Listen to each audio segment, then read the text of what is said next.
ভাঙড়ে আইএসএফ কর্মী ও মহিলা সমর্থকদের মারধরের অভিযোগ তৃণমূলের বিরুদ্ধে। ফের উত্তপ্ত ভাঙড়।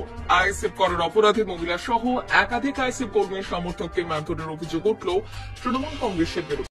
ঘটনাটি ঘটেছে মঙ্গলবার রাতে ভাঙড় 2 নম্বর ব্লকের অন্তর্গত হাতিরশালা এলাকায়। স্থানীয় সূত্রে জানা যায়, বাবুসোনা মোল্লা নামে এক আইএসএফ কর্মী বাজারের উদ্দেশ্যে বাড়ি থেকে বের হন। সেই সময় হাতিরশালা এলাকায় তাকে আটকায় একদল দুষ্কৃতী। অভিযোগ, তাকে বেধড়ক মারধর করা হয় এবং তার একটি বাইক ছিনিয়ে নেওয়া হয়। এরপর পরিবার সূত্রে জানা যায়, বাড়ির কয়েকজন মহিলা সদস্য বাইকটি আনতে গেলে তাদেরও মারধর করা হয় বলে অভিযোগ। অভিযোগের আঙুল উঠেছে স্থানীয় তৃণমূল পঞ্চায়েত সদস্য মনিরুল সাপুই ও তার লোকজনের বিরুদ্ধে। এই ঘটনার জেরে ব্যাপক উত্তেজনা ছড়িয়ে পড়ে হাতিরশালা এলাকায়। আহতদের জিটেনগাছা প্রাথমিক স্বাস্থ্য কেন্দ্রে নিয়ে যাওয়া হয়েছে চিকিৎসার জন্য। কালকে আমি বাজারে যাচ্ছি, যাওয়ার রাস্তায় ধরেছে মনীষাপুর বোনায়।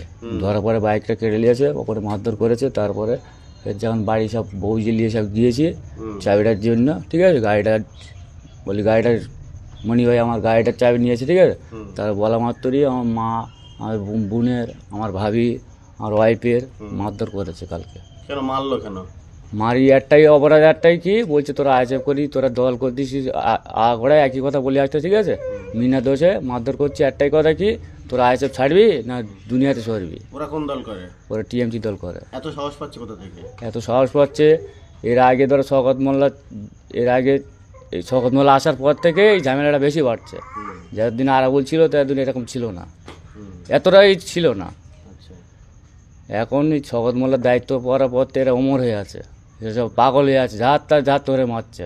আচ্ছা, আপনাদের কতজনকে মারধর করা হয়েছে? আমাদের ধরো আমার 5-6 জন মারধর করেছে। আচ্ছা, ঠিক আছে। আপনার নামটা কি? আমার নাম বাবুসোনা মোল্লা। আমার স্বামীর বাইক কেড়ে নিয়েছে, মারধর করেছে, ওই শুনে গিয়েছিলাম। গিয়ে বাইকের চাবিটা চেয়েছি, যে বাইকটা দেওয়া বলার মাত্রই ওরা আমাদের মারধর করেছে। আচ্ছা, কারা মারধর করেছে? মনীষাপুর লোকজন। আচ্ছা, কি বলে মারধর? কেন মারধর করলো? কেন? যে তোরা এইছিস কেন, তোরা আইএসএফ পার্টি করে আবার ফের এইছিস, তোদের দুনিয়াতে সরিয়ে দেবো। আচ্ছা, সবসময় তোদের হুমকি আপনারা দেয়। আইএসএফ পার্টি করেন? হ্যাঁ।